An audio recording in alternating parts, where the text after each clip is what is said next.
እንዴት ናችሁ? ሰላም ሁሉ መልካም ነው ወይ አላችሁ ወይ? አቤት እንዴት ነው? ሰላም ነው? አማን ነው ወይ? ዛሬም እንደተለመደው አሪፍ ፕሮግራሞች አሉ። በዚህ ሳምንት በማህበራዊ ሚዲያ መነጋገሪያ የነበሩ ነገሮችን ይዣለሁ። ላይክ፣ ሼር፣ ሰብስክራይብ እያደረጋችሁ አብራችሁኝ ቆዩ። ወደ መጀመሪያው ቪዲዮ ነው የምናልፈው። በቃ ጥልጣው ይሄ ከአንድ ሰው አይባልም ከሁለት ሰው አይባልም በቃ ምንም በቃ ይሄ ነው በማይባል ደረጃ ተጠራጥራለች። ከዚህ የተነሳ መደብደብ ፈንክታኛች ብዙ ጊዜ አሁን ከሁለት ከሶስት ቀን በፊት ይኸው እንደዚህ ደብድባኝ ነው። አሁን እንትን ራሱ ፊቴ ላይ ማጭላኛለች። ፊቴ ላይ መታኛለች። እዚህ ጋር በተኛሁበት ጭንቅላቴ መታኝ። በጣም ታመምኩኝ እና በጣም ተቸግሬ ያለው ቤት ውስጥ በተኛሁበት ማታ ተነስታ መንጃ ፈቃዴ መደበቅ፣ ስልኬም መደበቅ ብዙ ነገር ነው። በቃ አሁን በቃ እግዚአብሔር አሁን በቃ እግዚአብሔር ይመልሳታል። እግዚአብሔር በሰው ሆኖ ተነግሮ ይመልሳታል ስል ሰው ማሰማም እንግዲህ እንደሰማችሁት ነው። ምክንያቱ ቅናት ነው። ትጠረጥረዋለች እንግዲህ ከሌላ ሰው ጋር በተገኘው አጋጣሚ እየተመታ ነው ወንድማችን፣ ድብደባ እየደረሰበት ነው። ነገር ግን ይሄ እሱ ያለው ነገር ነው። በዛ በኩል ያለውንም ነገር ጋዜጠኛው ለማጣራት ሞክሯል። ደውሎ አናግሯት ነበር ያለውን ሁኔታ። በሱም በኩል ጥፋቶች አሉ። ግን ጥፋቱ ኖሮ የገረመኝ ድብደባው ነው።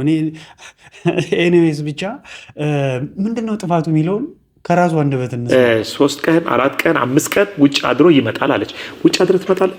ውጭ አድሮ ይመጣለሁ። የት ነው የምታድረው? ማድረው ወንድሞች አሉኝ።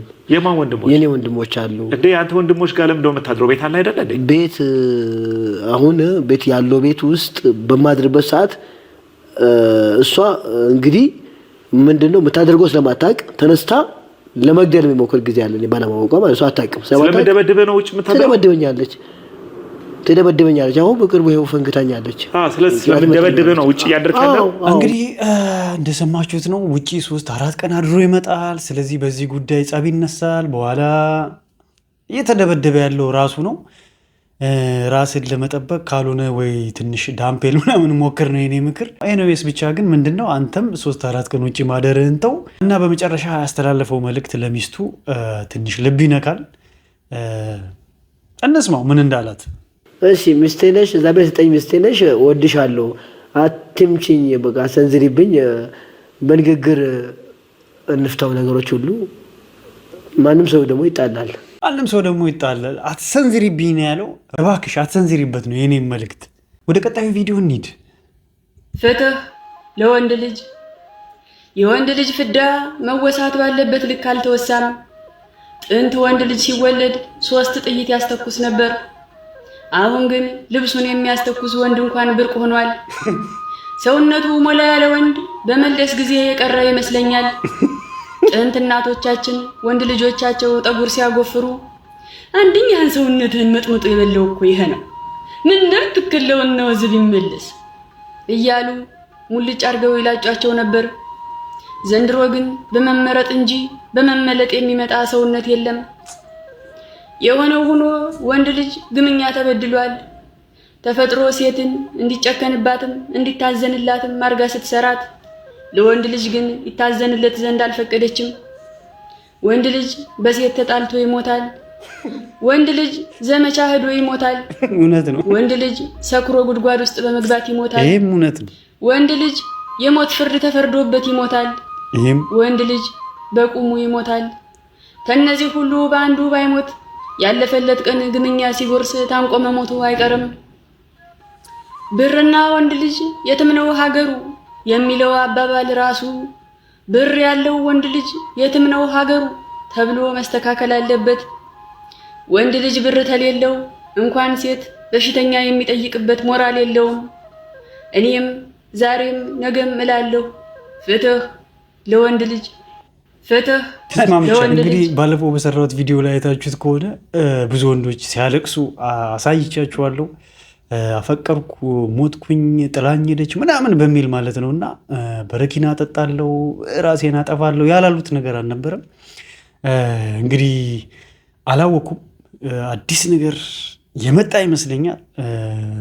እህታችን እንግዲህ ጥሩ ነገር ነው ያለችው። ፍትህ ለወንዶች እስማማለሁ እኔም። ሌላኛው ጉዳይ ከሰሞኑ ማህበራዊ ጉዳይ መነጋገሪያ ነው። ይሄም በተለይ ፊንቴክ ከሚባል የመኪና አስመጪ ካምፓኒ ጋር በተያያዘ ብዙ ሰዎች ቅድመ ክፍያ ከፍለው መኪናውን እስከዛሬ ድረስ አላገኙም፣ ብዙ መጉላላቶች እየደረሱብን ነው የሚል በማህበራዊ ሚዲያ አካባቢ ብዙ ንግግሮች አሉ። የዚህ ካምፓኒ ደግሞ ብራንድ አምባሳደር የሆነው ሰለሞን ቦጋለ ነው። አርቲስት ሰለሞን ቦጋለ በብዙ ሙያዎች የምናውቀው ነው፣ እንዲሁም በበጎ አድራጎት ስራው እና ከዚህ ጋር በተያያዘ አንዳንድ ማብራሪያዎችን ለመስጠት ከኢትዮፒካል ሊንክ ጋር ማብራሪያ አድርጎ ነበረ እና እዚህ ማብራሪያ ላይ በጣም የሚገርም ነው። ውሃ ያስጠማው ይመስለኛል የጋዜጠኛው ጥያቄ። የእውነት በተለይ ሁለት ጥያቄዎች ምርጥ ነበሩ።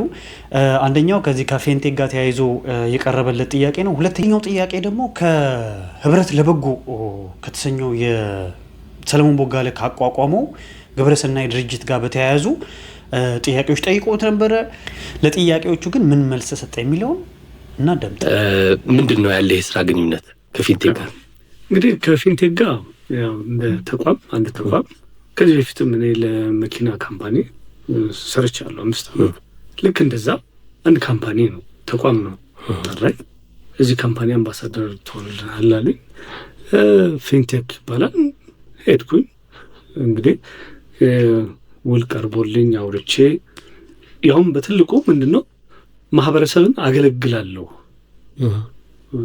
ምክንያቱም ሌላ ቦታ ላይ ወደ 3 ሚሊዮን ወይ ምናምን የሚሸጥ መኪና እኔ በእንዲህ አይነት መልኩ ነው የማቀርበው። መጀመሪያ በ950 ሺህ ብር ያስገቡና ቀሪውን 950 ሺህ ብር በ5 ዓመት ውስጥ ያለወለድ በየወሩ እንዲከፍሉ አደርጋለሁ ሲል ይሄ ደስ ይላል፣ ማህበረሰብንም የሚጠቅም ነው። ኦኬ፣ ይሄ እንግዲህ አንድ ተቋም ነው ያፈራረመኝ። ተፈራረምን። በዚህ መልክ ነው ግንኙነታችን የተጀመረው። እንግዲህ እንደሰማችሁት ነው ከፌንቴክ ጋር የስራ ግንኙነት እንዳለው ነው የተናገረው። ይሄ ትክክለኛ መልስ ነው ብዬ ነው ማስበው። ምክንያቱም ልክ ከሌሎች ድርጅቶች ጋር ብራንድ አምባሳደር ሆኖ እንደሚሰራው ከዚህም ድርጅት ጋር እንደዛ ሆኖ ነው እየሰራ ያለው። ነገር ግን ድርጅቱ ቃሉን መጠበቅ አልቻለም እና ብዙዎችን ቅሬታ ውስጥ ከተተ። በዚህም የተነሳ የሰለሞን ቦጋለም ስም በማህበራዊ ሚዲያ ስሙ በተለያየ ጉዳይ መነሳት ሲጀምር ያንን ለማጥራት ነው የመጣው። ቀጥሎ የተናገረውን ነገር እስቲ ሰዎች ይጠይቃሉ። ለምሳሌ እንዴት በ5 ዓመት ውስጥ ያለ ወለድ እንደዛ ሊሆን ይችላል ብለው የሚጠይቁ ሰዎች አሉ። በኋላም እንደሰማው ድርጅቱ ራሱ በኋላ የተወሰነ ክፍያ ጭማሪም አደረገ የሚል ነገርም ሰምቻለሁ። ምን መሰለህ እኔ ወደዚህ ስመጣ ስደርስ 2ኛ ዙር እየተሰጠ ነው እና የተጠራሁትም ልክ ከመፈራረሜ በፊት የተገኘሁት እንትን ላይ ነው፣ ወዳጅነት ፓርክ ላይ በትልቁ ሲሰጥ ነው፣ ርክክብ ሲያደርግ ነው። እዛ ላይ ነው የተገኘሁት።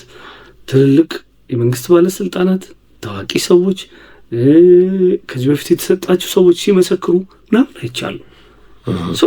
ይሄ ትልቅ ነገር ነው። በእኔ አመለካከት ሰለሞን ቦጋለ ራሱ በዚህ ድርጅት የተሸወደ ይመስለኛል እና እዚህ አይነት ሰዎችን ህዝብን ወይ ማህበረሰብን የሚያታልል ስራዎች ሰለሞን ቦጋለ ይገባል ብዬ አላስብም በግሌ። ምክንያቱም ብዙ ጊዜ እንደምናየው ሰዎችን ለመርዳት ለማገዝ የሚጠር ሰው ነው። ፕራክቲካሊም ሲያደርግ የሚታየው ነው። ኢቭን ልባቸውን ለታመሙ ሰዎች፣ ህጻናቶች መኪናውን ሸጦ ውጭ ሀገር ድረስ ሄደው እንዲታከሙ እስከ ማድረግ የሚደርስ በጣም ቅልብ ያለው ሰው ነው። ግን ትክክለኛ መረጃው ተጣርቶ እስኪወጣ ባለው ሁኔታ ሰለሞን ቦጋለ በድርጅቱ ተሸውዷል የሚል ሀሳብ ብዙዎች ሲያንሸራሽሩ ይታያል። እኔም ከዚህ ሀሳብ ጋር ነው ምስማማው፣ ምክንያቱም ፐርሰናሊቲው እንደዛ አይደለም። ነገር ግን ከህብረት ለበጎ ጋር ተያይዞ የተጠየቀው ጥያቄ ሌላ መልሱ ሌላ ሆኗል። ያለምን እንደሆነ እንግዲህ ወደፊት የሚያብራራው ይሆናል። ጥያቄውን ዳይሬክትሊ ነው የጠየቀው። ላለፉት 10 ዓመታት እንግዲህ ከተመሰረተ 10 ዓመታት ሆኖታል ህብረት ለበጎ። ትልቅ ሆስፒታል ተርሸሪ ሆስፒታል ኢትዮጵያ ውስጥ ለመገንባት ነው ሀሳቡ። ደስ የሚል ነው። ፈንድሬዚንግ በማድረግ እንግዲህ በተለያዩ ሀገሮች እየተዟዟረ በአሜሪካም በአፍሪካ ሀገራትም በተለያየ ዩሮፕም በመዞር ብዙ ገንዘቦችን እያሰባሰበ እንደሆነ ሀሳቡን እየሸጠ እንደሆነ ተናግሯል። ነገር ግን እስከዛሬ ድረስ የሰበሰባችሁት የገንዘብ መጠን ምን ያክል ነው የሚል ነበር ከጋዜጠኛው የቀረበለት ቀጥተኛ ጥያቄ። የሱ መልስ ግን ትንሽ ለየት ይላል። ከጥያቄው ጋር አራምባና ቆቦ የሚባል አይነት ነው ለኔ የሆነብኝ። ምን አለ የሚለውን እንስማው። ወደ ህዝብ ወጣችሁ ገንዘብ መሰብሰብ ከጀመራችሁ ወዲህ ምን ያህል ገንዘብ ሰበሰባችሁ እስካሁን? እንግዲህ ያው ሲቋቋም ጀምሮ በህዝብ ነው። ታሳክማለ። ብዙ የሚታከሙ ሰዎች አሉ፣ ይታከማሉ። ሀገር ውስጥም ከሀገር ውጭም ታሳክማለ። ከዛ እንግዲህ 10 ዓመት ቢሮ ተከራይተ ነው የምትሰራው። ሰራተኞች አሉ፣ የተለያዩ ወጪዎች አሉ። ይሄ ሁሉ ታደርጋለህ። ይሄ ሁሉ በየአመቱ ኦዲት ትደረጋለህ። ለምን አወጣው ለምን አገባው? እስከዛሬ እንደሰማችሁት መልሱ በጣም ይለያል ከጥያቄው ጋር። ጥያቄው ምን ያህል ገንዘብ ሰበሰባችሁ ነው፣ which is ገቢ ነው የተጠየቀው። እሱ ግን ስለ ወጪ ነው እያወራ ያለው። አክቹዋሊ ቁጥሩን ይሄን ያክል ብሎ ለመጥራት ሊከብድ ይችላል፣ ግን አትሊስት ከዚህ ጋር ሊቀራረብ የሚችል መልስ ይመልሳል ብዬ ነበር የጠበቅኩት። ፍጹም ተቃራኒ መልስ ነው። ስለ ገቢ እየተጠየቀ እሱ ግን ስለ ወጪ ነው ያወራው። ጋዜጠኛው ደስ ያለኝ ነገር ምንድነው አልለቀቀውም፣ ተመልሶ ይጠይቀዋል ይህን ጥያቄ። አልሸሹም ዞር አሉ አይነት የሚመስል መልስ ሰለሞን ቦጋለ ይመልሳል። ይህ ለምን እንደሆነ አልገባኝም፣ አላውቅም። ዝርዝሩን እንግዲህ ወደፊት የምናየው ይሆናል። ሀሳቡ ጥሩ ነው። የበለጠ ግን ግልጽነትና ተጠያቂነት ያለው አሰራር ቢኖር ሞር አሪፍ ነው ብዬ አስባለሁ። ምክንያቱም ፈንድ ሬዚንግ ነው፣ ህዝብ ነው ገንዘብ እያዋጣ ሊሰራ የታሰበው። ኢቨን ገና በጣም ትንሽ ፐርሰንት እንደተሰበሰበ ነው ከሁኔታው ልረዳ የሚችለው እኔ እና ስለዚህ ብዙ ስራ ይጠብቀዋል ገና ከህዝብ ጋር ብዙ ለመስራት እና ከዚህ አንጻር በጣም ትራንስፓረንሲ የሚጠይቅ ነገር ነው። በጣም በግልጽነት ነገሮችን ማውራትና ግልጽ በሆነ መንገድ ለህዝቡ ማቅረብ፣ ጥያቄዎችንም ቀጥተኛ ጥያቄን በቀጥተኛ መንገድ መመለስ ተገቢ ይመስለኛል። እንደተለመደው የዚህ ፕሮግራም መውጫ ኮሜዲ ነው። የመጀመሪያውን ኮሜዲ እኔ ዶክተር የመጀመሪያ ልጅ ነው። እንዴት ነው የሚያደርገው? አስተጫዋቾች ስም ይጠራል ካላወቅ እንክትማሽ ሳንፈልግ እኮ ቲፎዞ አረገን። ዶክተር በእናትህ ላሊጋ ዲዝልስ ቡንደስሊጋ ከዝ ማንቸስተር በረኛ ማንቸስተር መልሽ አድራን ሞሪኖ ተካሽ አንተ መልሰው ምንድነው? እኔ እኮ አይቻላ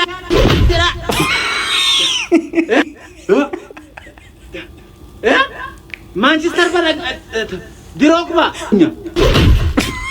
ዘቢባ ኦላና ብራቮ ዶክተር ኦናና ደረስክልና በኤችዲ ሰራሁት በስፖርትና ጤና ሳይንስ ኢሚግሬሽን አስቶን ቪላ ረዳት አሰልጣኝ አስቶን ቪላ እናታ ፈርተኝ